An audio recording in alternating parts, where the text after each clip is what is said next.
Hello everyone! So this is your teacher Leo here in Thailand at panibagong video tutorial po ang ating ituturo para po sa mga gustong mag-download po ng video sa TikTok na walang watermarks. Yes, tama po yan. So pwede po at possible po tayong mag-download ng mga video sa TikTok without watermarks. So hindi na natin to patatagalin at ituturo ko po sa inyo kung paano po siya gagawin.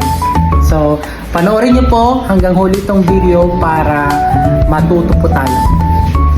Okay, so gagamitin ko po itong iPad na actual para maituro po sa inyo. So, first, punta po tayo sa any browser na application po natin. So, since iOS user tayo, gagamit tayo ng Safari.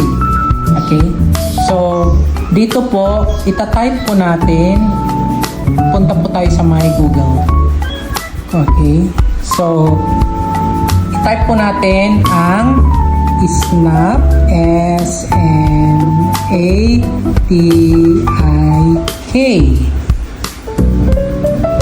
Wrong spelling. Snaptik. Ayan. Snaptik. Basa po ba? S-A, hindi siya mag-focus. Snaptik. And then, search.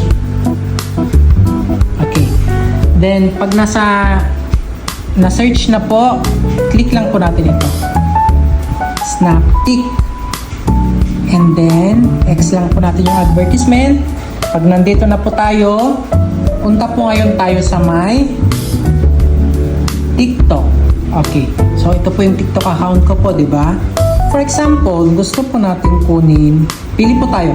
For example, gusto natin kunin ang video without advertisement, without watermark, itong video ko na ito.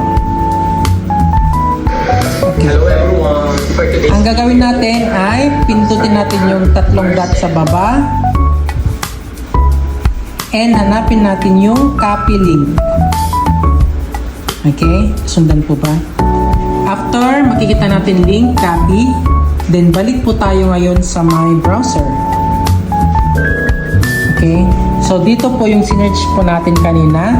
Then, pindutin lang natin yung paste. Paste. Diba? Napunta na yung link. Or pwede nating i-press, for example, wala yung, hindi pa natin nailagay. Pwede naman nating long press and paste. So, dalawa yung option natin. Pwede nating i-direct na pindutin yung paste o long press and press paste. Then, download. Okay? Okay, so, pwede tayong mamili dito kung download at download HD. So, kung pang-content po natin, mas maganda pag HD. Pag dinownload natin with HD, may advertisement po yan. So, X lang po natin yung advertisement. Okay. So, i-exit lang natin yun. Yeah. Continue. So, kailangan natin panoorin yung advertisement para mapunta dun sa pag-download. Okay? Antayin lang natin. So, may 8, 6, 5, 4, 3, 2, 1. Okay. So, after nun, makikita natin yung download. Okay? So, pag na-download dyan, automatic na po napupunta sa, for example, download. Ayan. Hindi po pala automatic kapag sa iOS ka. So, pag na-download na po, syempre, i-open na po natin. Ayan na po yung video. Hello everyone! Wala na yung advertisement. Ay, wala na yung watermarks. Order ko ano So, para mapunta sa gallery natin, click natin ngayon yung arrow up na yon, then save to video. Yun, ganun lang kadali guys. So, kung may tanong po kayo, ayan, nasundan nyo po ba?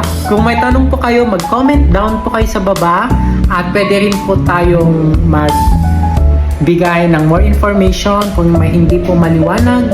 Ayan, so hindi lang po sa TikTok yan. Kahit galing po sa Instagram, galing po sa ibang apps. And now without watermarks, pwede, at possible po natin gawin. So, siyempre ibang website po yung mga yun na gagamitin natin. So, itong tinuro po natin ay para po sa TikTok. Yun lamang po, and I hope na natuto po tayo. God bless everyone and have a blessed day ahead.